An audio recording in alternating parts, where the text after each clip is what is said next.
Deathworlders don't ask for mercy. They answer every call with armadas.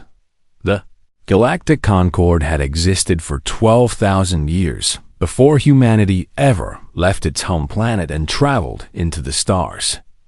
Ambassador Kefren sat in his office aboard the great station called Unity Prime, reading through the newest survey report with growing disbelief. His four eyes blinked one after another as he tried to make sense of what he was seeing. The Survey Corps had finally finished their study of the small blue world called Earth, and the results were unlike anything in recorded history. The planet had received a classification of Class 12 Death World, the highest and most dangerous rating that any world had ever received. Catherine set down the datapad and leaned back in his chair. His blue-scaled skin had turned pale with shock. He had served as the Silithian Collective's ambassador to the Concord for nearly 40 years, and in all that time, he had never seen a species emerge from anything above a Class 6 world. Most civilizations came from gentle planets with stable climates and predictable seasons. But Earth was something else entirely. The report described a world of constant chaos and danger. The planet's temperature could swing from burning heat to freezing cold, depending on where you stood. Massive sections of land would shake and crack open without warning. Giant waves of water could swallow entire coastlines in moments. And the life forms by the ancestors, the life forms. Every single environment on Earth contained predators that could kill in dozens of different ways. There were creatures with venomous fangs, others with crushing jaws, and some that hunted in packs with terrible intelligence. The oceans were even worse, filled with monsters that made the most dangerous beasts of other worlds look like harmless pets. But the most frightening part of the report was about the dominant species themselves. Humans, they called themselves. They were soft-skinned creatures with no natural weapons, no armor, no venom, and relatively weak bodies compared to the predators around them. By all logic, they should have gone extinct millions of years ago. Instead, they had conquered their entire world. They had done this through pure, stubborn refusal to die. They had developed tools and weapons. They had learned to work together in groups. They had tamed fire itself and used it to reshape their environment. And most disturbing of all, they had spent most of their history fighting each other in massive wars. They had killed billions of their own kind over the centuries, yet somehow their population had continued to grow. They had developed weapons capable of destroying their entire planet, and they had pointed those weapons at each other. Any other species would have wiped itself out long ago, but humans had somehow stepped back from the edge of extinction again and again. They had survived everything their death world could throw at them, and then they had survived everything they threw at each other. Now they had reached the stars. Kefren attended the emergency session of the Concord Council 3 days later. Representatives from over 200 species had gathered in the Great Hall to discuss what to do about humanity. "We cannot allow them full membership," declared High Speaker Torvin of the MRRSK Federation. His feline face was twisted with worry. They come from a world that should not produce intelligent life at all. Who knows what violence they might bring to the rest of us? But they have shown no aggression toward any Concord species, argued Councillor Yeveth of the Torvan hegemony. Their traders have been fair, and their diplomats have been polite. Perhaps we judge them too harshly based on their origins. The debate continued for hours, with species after species expressing their concerns and fears. Finally, it was decided that humanity would be granted provisional membership. They would be allowed to trade and travel within Concord space, but they would be watched carefully. Their military vessels would be tracked at all times. Their colonies would be monitored. The humans accepted these terms without complaint, which somehow made the other species even more nervous. A people forged in such violence should have protested, should have demanded equal treatment. Instead, they simply smiled and nodded and went about their business. Captain Elena Vasquez heard about the Concorde's decision while sitting in the command chair of the UHS Adamantine, one of Earth's newest diplomatic cruisers. She was a tall woman with dark hair and sharp eyes that had seen combat on 3 different worlds. Provisional membership, her executive officer said with a dry laugh. They're scared of us. Can you blame them? Vasquez replied. They evolved on worlds where the biggest danger was maybe a storm or a large herbivore. We evolved running from tigers and fighting each other with nuclear weapons. Of course, they think we're crazy. She looked out at the stars through the main viewport and smiled. Humanity had spent its entire existence fighting to survive. They had crawled out of caves and built cities. They had crossed oceans and climbed mountains. They had split the atom and walked on their own moon. Now they were finally among the stars, surrounded by species who saw them as dangerous monsters. Vasquez didn't mind the fear. She understood it. What she hoped was that someday the galaxy would see what humans really were. They weren't monsters.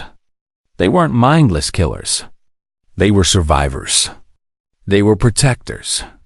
They were the children of a world that had tried to kill them every single day, and they had responded by becoming strong enough to protect not just themselves, but anyone else who needed help.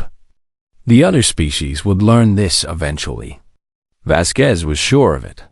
They would learn that humans didn't fight because they loved violence. They fought because they refused to let the weak be destroyed by the strong. It was simply who they were. The Adamantine continued on its patrol route through the border systems, its human crew going about their duties with quiet efficiency. They were ambassadors now, representatives of their species to a galaxy that watched them with nervous eyes. But deep in their hearts, they were still the children of Earth. They still carried the fire that had kept their ancestors alive, through ice ages and wars and every other disaster their world had thrown at them. And when the call came, as Vasquez somehow knew it would, they would answer. That was the human way. That had always been the human way. The galaxy just didn't know it yet. Deathworlders don't ask for mercy. They answer. Every call with Armadas, the Veluxi, were among the most gentle species in the entire galaxy. They had evolved on a paradise world called Harmonia, where the weather was always mild and food grew in abundance everywhere. There were no predators on their planet, no natural disasters, no competition for resources. The Veluxi had never needed to develop aggression or violence of any kind. Their bodies were beautiful structures of living crystal that glowed with soft bioluminescent light. They communicated through harmonic frequencies, their voices creating music that other species found hauntingly lovely. They were artists and philosophers and scientists who had never built a single weapon in their entire history. When they had joined the Galactic Concorde 3,000 years ago, they had been welcomed as a breath of fresh air. In a galaxy where most species carried at least some capacity for violence, the Veluxi represented something pure and innocent. They had spread to several colony worlds over the centuries, always choosing peaceful locations far from any conflict. Their newest colony on Threshold 7 was home to nearly 2 million Veluxi, who spent their days creating music and studying the stars. Then the Kreth Dominion arrived. The Kreth were everything the Veluxi were not. They were massive reptilian creatures covered in thick armored scales. They had conquered 43 species over 600 years of brutal expansion. They took what they wanted and destroyed anyone who tried to stop them. Commander Vrax Kol led the subjugation fleet that appeared in orbit above Threshold 7. He had personally overseen the conquest of 11 worlds, and he expected this one to be the easiest of all. The Kreth wanted Veluxi resonance technology, which could transmit information across vast distances through harmonic frequencies. It would give them a significant military advantage, and they had no intention of asking politely. Vrax Kol broadcast his demands to the terrified colonists below. Surrender unconditionally within 3 standard cycles. or face orbital bombardment. There would be no negotiation and no mercy. The Veluxi had no way to fight back. They had no ships capable of combat. They had no weapons of any kind. All they could do was send a desperate plea for help to the Galactic Concord. Ambassador Lumineth stood before the emergency session of the Concord Council, her crystalline body flickering with colors of grief and fear. She was one of the eldest of her kind, and she had never felt such despair. "Please," she sang in her harmonic voice, "our people face extinction. The Kreth will destroy our colony if we do not surrender. And if we do surrender, they will enslave us and take our technology by force. We have nowhere else to turn." The great hall fell silent as the various ambassadors considered her words. High Speaker Torvin of the Mursk was the first to respond.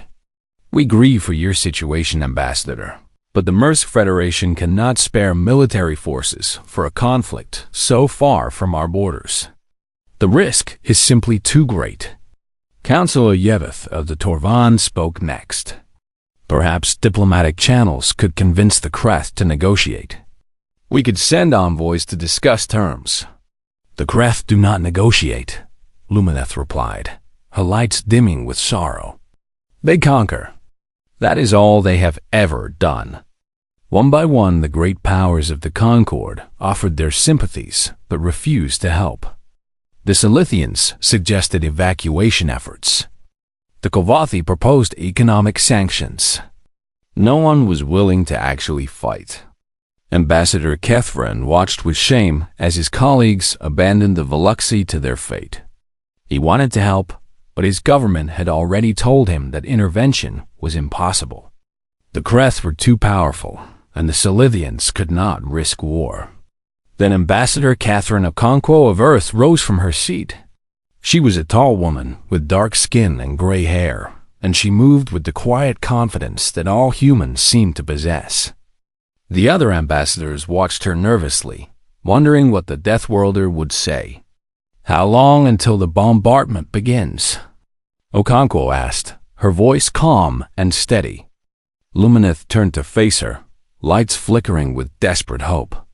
42 standard hours. Okonkwo nodded once, her expression revealing nothing. "We will be there in 30. The chamber erupted in shocked murmurs. The human ambassador did not wait for silence. She simply turned and walked toward the exit.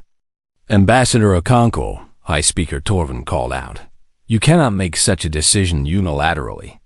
This matter must be debated and voted upon." Okonkwo paused at the door and looked back. "Debate all you want. Humanity does not need your permission to answer a cry for help." Then she was gone. Within minutes, she had established a secure channel to Earth and transmitted a simple message: "Emergency mobilization. All available ships. Destination Threshold 7. The response was immediate and overwhelming. Across human space, ships broke from their orbits and set course for the distant colony. The official United Human Fleet dispatched every vessel that could reach the system in time. Dreadnoughts and carriers and destroyer squadrons burned hard through the void. But they were not alone. Private citizens heard the call and answered it. Merchant captains armed their freighters with whatever weapons they could find. Mining corporations retrofitted their industrial ships for combat. Colony defense forces volunteered their small but determined squadrons. A retired admiral came out of retirement and took command of his old flagship. A billionaire who had installed military weapons on his yacht for pirates announced he was joining the fleet. University students studying xenobiology commandeered their research vessel and headed for the rendezvous point. Captain Elena Vasquez received her orders aboard the Adamantine and immediately set course at maximum speed. Her crew worked without rest to prepare for battle. "Why are we doing this?" her young communications officer asked. "The Veluxi aren't our allies. They have nothing to offer us. This isn't our fight." Vasquez looked at the young man and saw genuine confusion in his eyes. He had grown up in a peaceful era and had never known true desperation. "Because they called for help," she replied simply. "Because they're going to die if no one answers. Because we can save them, and that means we should. That's who we are." The officer nodded slowly, understanding dawning on his face. Throughout the fleet, similar conversations were happening. Humans reminded each other why they fought. They fought because they had been the weak ones once. They had been the prey. They had learned what it meant to face extinction with no one coming to help. And they had sworn, in the depths of their collective soul, that they would never let that happen to anyone else if they could prevent it. The Armada gathered and set course for Threshold 7. The Veluxi had called. Humanity was coming. Deathworlders don't ask for mercy. They answer every call with Armada's commander. Raxkal stood on the bridge of his flagship, the Eternal Dominion, watching the countdown to bombardment with cold satisfaction. The Veluxi had not surrendered, which meant he would get to demonstrate Kreth power in the most spectacular way possible. In just a few hours, his ships would begin raining fire upon the colony below. The crystalline aliens would shatter like glass, and their precious technology would be salvaged from the ruins. It was how the Dominion had always operated, and it had never failed. His sensor officer made a strange sound, something between confusion and alarm. "Commander, we are detecting multiple contacts entering the system." Raxkal turned his massive scaled head toward the tactical display. "The Concord has sent a diplomatic vessel, no doubt. Let them watch and learn what happens to those who defy us." "Sir, these are not diplomatic vessels," the officer replied, his voice trembling. "We are detecting military signatures. Many of them." "How many?" The officer checked his readings twice before answering. "Over 2,000 ships, Commander." Raxkal felt his blood turn cold. That was impossible. No single power in the galaxy could mobilize such a force on such short notice. Even the Kreth Dominion at full strength could only field perhaps 1,500 warships. "Identify them," he commanded. The answer came moments later. Human signatures, all of them. Raxkal had heard of the humans, of course. Everyone in the galaxy had heard of the Deathworlders from the tiny blue planet called Earth. But he had dismissed the stories as exaggeration and propaganda. No species could really be as dangerous as the rumors suggested. Now, 2,000 of their ships hung in space before him, and more were arriving every minute. The tactical display showed vessels of every size and configuration. There were massive dreadnoughts bristling with weapons. There were sleek carriers launching fighter craft. There were destroyers moving coordinated wolf packs. But there were also stranger ships, bulky freighters that had been hastily modified with gun ports, mining vessels whose industrial equipment had been converted into weapons, small civilian craft that had no business being anywhere near a battle zone. It looked like the humans had brought everyone they could find. Captain Vasquez watched her own tactical display aboard the Adamantin with grim satisfaction. The fleet had made excellent time, arriving with 4 hours to spare before the Kreth deadline. "All ships are in position," her executive officer reported. "We have 2,300 vessels present, with more still arriving." "Open a channel to the Kreth flagship," Vasquez ordered. "All frequencies, all languages. I want everyone in this system to hear what we have to say." The communications officer nodded and activated the broadcast. Vasquez stood from her command chair and faced the main view screen. She knew that the Kreth commander would be watching, and she wanted him to see her face. She wanted him to see that she was not afraid.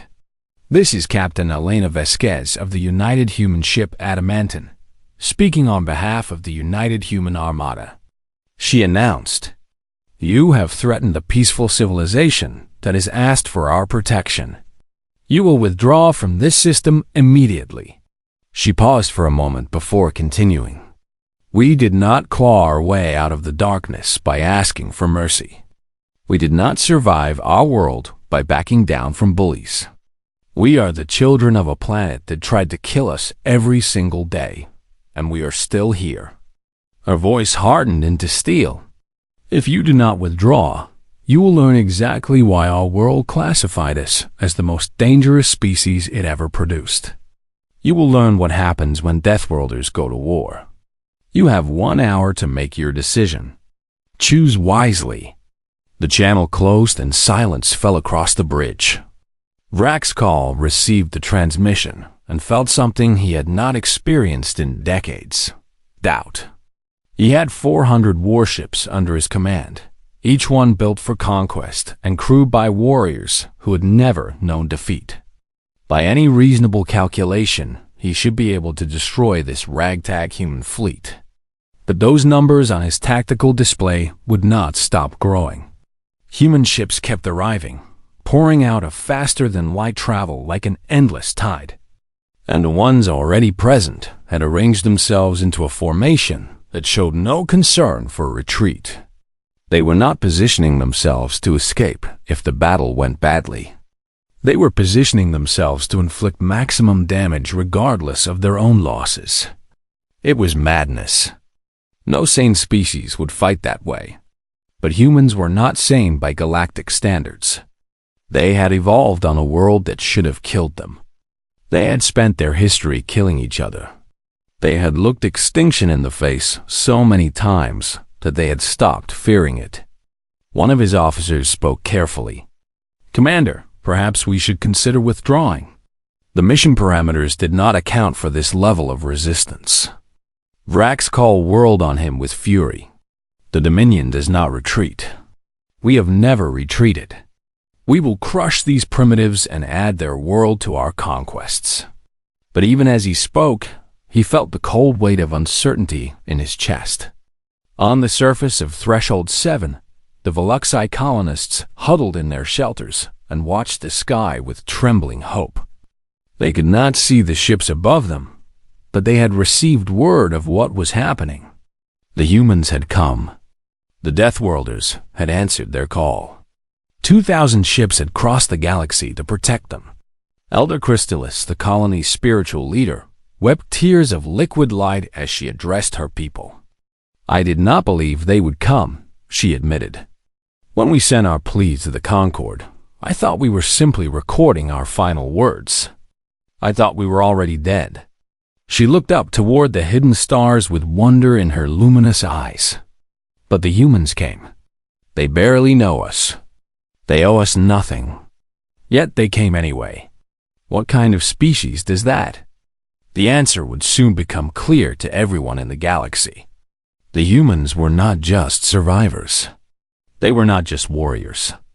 They were protectors of those who could not protect themselves. They were the answer to every desperate prayer sent into the void. And they were about to show the Kreth Dominion exactly what that meant. The countdown to battle had begun. Deathworlders don't ask for mercy. They answer every call with armadas. The hour passed in tense silence. And when it ended, the Kreth had not withdrawn. Commander Vraxcall had made his choice. The Dominion did not retreat, and he would not be the first commander in 600 years to flee from battle. He would rather die than face the shame of cowardice. "All ships, attack formation," he roared. "Destroy these primitives and show the galaxy what happens to those who challenge the Kreth." 400 warships surged forward, their weapons charging with deadly energy. Captain Vasquez watched them come and felt no fear. She had known this moment was coming. She had prepared for it her entire career. "All ships, execute Battle Plan Alpha," she commanded. "Let's show them what Deathworlders can do." The Battle of Threshold 7 began with the human fleet doing something completely unexpected. They scattered. Instead of holding formation like every other military force in galactic history, the human ships broke apart into hundreds of smaller groups. They dove between asteroids and used debris fields for cover. They moved in patterns that seemed random but were actually carefully coordinated. The Kreth targeting system struggled to track so many individual targets moving in so many different directions. Then the humans started shooting back. The Adamantine led a group of 12 destroyers straight into the heart of the Kreth formation. They moved so fast and so aggressively that the enemy ships could not react in time. Vasquez gripped her command chair as her ship twisted through a storm of enemy fire. Explosions flashed all around them. The hull groaned under the stress. "Target the lead battlecruiser." She shouted. "All weapons, fire!" The Adamantine unleashed everything it had. Plasma cannons blazed. Missiles streaked through the void. Railguns hurled metal slugs at incredible velocities. The Kreth battlecruiser's shields flickered and died. Its hull cracked open. Atmosphere vented into space as the massive ship began to break apart. Across the battlefield, similar scenes were playing out. A group of human freighters that had no business being in combat flew directly at a Kreth destroyer squadron. The Kreth opened fire, expecting easy kills, but the freighters did not slow down. At the last moment, the freighters released their cargo. Thousands of tons of industrial equipment and raw materials, all accelerated to high speed. The improvised projectiles tore through Kreth shields and hulls like paper. The mining ship Betty Lou, crewed by a team of asteroid miners who had volunteered for the mission, identified a Kreth battlecruiser that was causing problems for the human right flank. "We've got one shot at this," the captain announced to her crew. "Load everything we've got into the mass driver." They loaded their entire cargo of nickel iron ore into the ship's mining equipment and fired it at the battlecruiser. The stream of metal hit with the force of a small asteroid impact. The Kreth ship's reactor exploded in a blinding flash. Commander Vrax Call watched his tactical display with growing horror. His fleet was being torn apart. The humans fought like nothing he had ever seen. They did not maintain proper distances. They did not protect their escape routes. They threw themselves into danger with absolute disregard for their own survival. And yet there was method to their madness. Every seemingly reckless attack served a purpose. Every sacrifice opened an opportunity for other ships to exploit. This was how humans had waged war for 10,000 years, not with cold calculation, but with fierce determination and willingness to pay any price for victory. "Commander!" his tactical officer screamed. "Multiple human vessels approaching our position." Vraxcall looked up to see the Adamantine leading a spearhead of warships directly toward his flagship. They were close enough now that he could see the human ship through his viewport. For one brief moment, he locked eyes with Captain Vasquez across the void. He saw no hatred in her gaze, no cruelty, no bloodlust. He saw only iron determination, an absolute refusal to back down. "All power to forward shields," he commanded. "Stop them." It was too late. The Adamantine's gunnery officer had been waiting for this moment. She had 3 antimatter torpedoes locked onto the Eternal Dominion's reactor core. She pressed the firing button without hesitation. The torpedoes struck true. The Kreth flagship exploded in a massive fireball that lit up the entire battlefield. With their commander dead and their flagship destroyed, the remaining Kreth ships began to panic. Their formations fell apart. Their coordination collapsed. The human fleet showed no mercy. They pressed their advantage with relentless aggression. Ship after ship after ship was destroyed or disabled. Finally, after 6 hours of brutal combat, the surviving Kreth vessels fled into faster-than-light travel.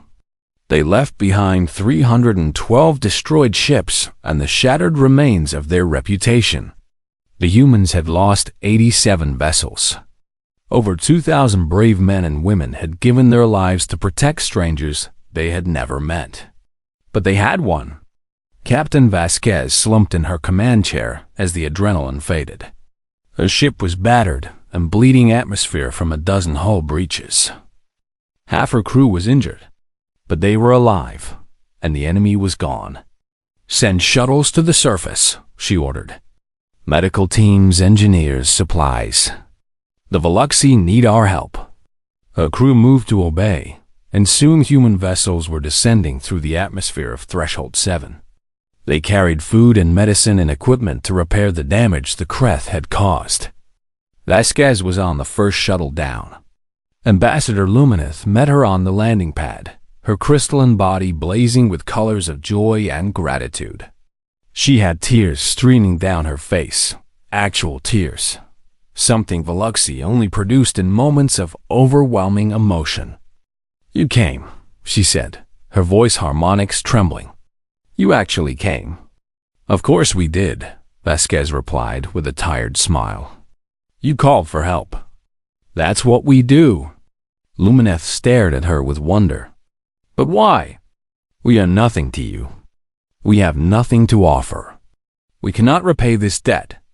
Vasquez looked up at the sky, where the debris of battle still glittered among the stars.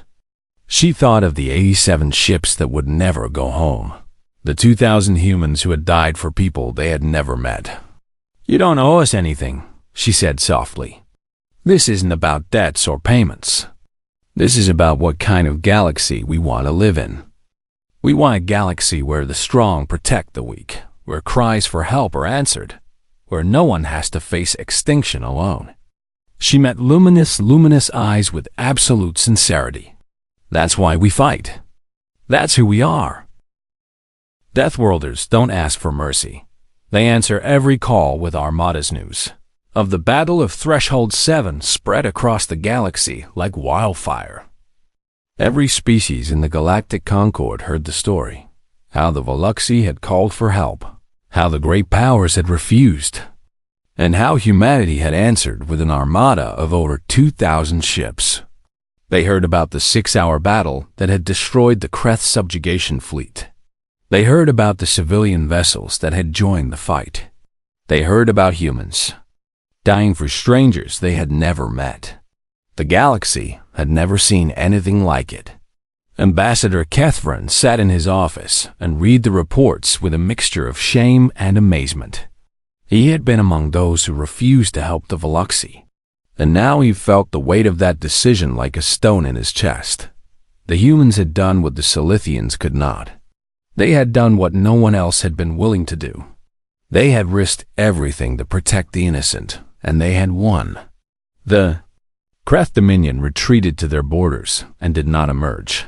For the first time in 600 years, their expansion had been stopped. Their fleet had been humiliated. Their commander had been killed. Whispers of rebellion began spreading through the 43 species the Kreth had conquered.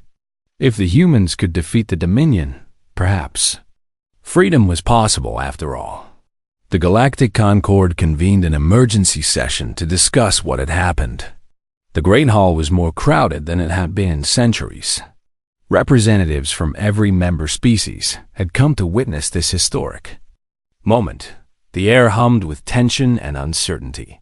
Ambassador Catherine Okonkwo walked to the speaking platform with the same calm confidence she had shown before the battle. She looked out at the assembled delegates and saw fear in many of their eyes.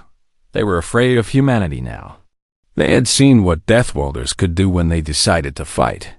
They wondered if they would be next. Okonkwo understood their fear, and she intended to address it directly. "I know what many of you are thinking," she began. "You have seen our strength, and you wonder if we will use it against you. You wonder if we came to the Concord to conquer rather than to join." She paused and let her words sink in. "I am here to tell you that you have nothing to fear from humanity, unless you prey upon the weak, unless you threaten the innocent, unless you believe that might makes right and that the strong can do whatever they wish to those who cannot defend themselves." Her voice grew stronger as she continued. "We do not seek dominion. We do not want your worlds or your technology or your submission. We want something much simpler than that. We want a galaxy where species like the Veluxi do not have to face extinction because they chose peace over war.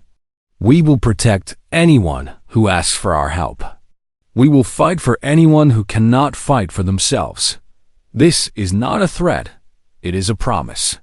She looked around the chamber, meeting the eyes of delegates who had dismissed humanity as dangerous primitives.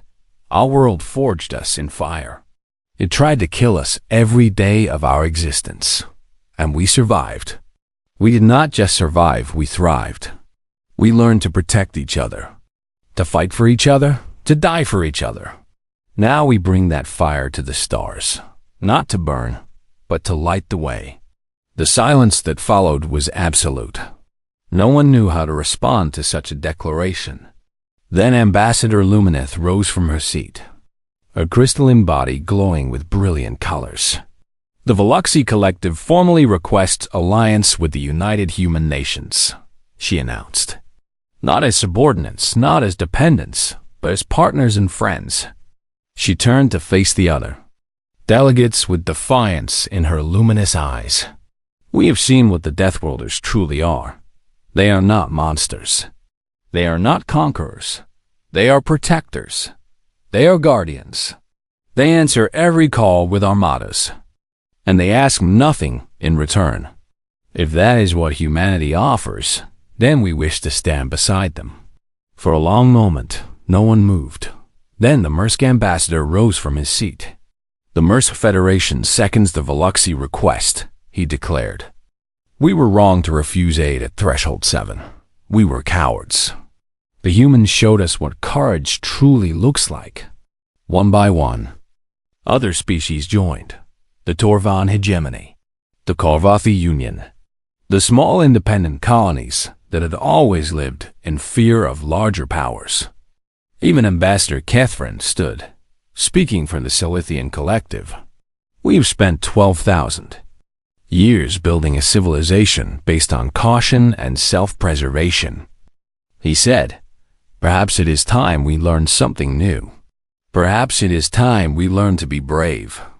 By the end of the session, over 100 species had formally allied themselves with humanity, not because they feared the Deathworlders, but because they had seen something they had never expected.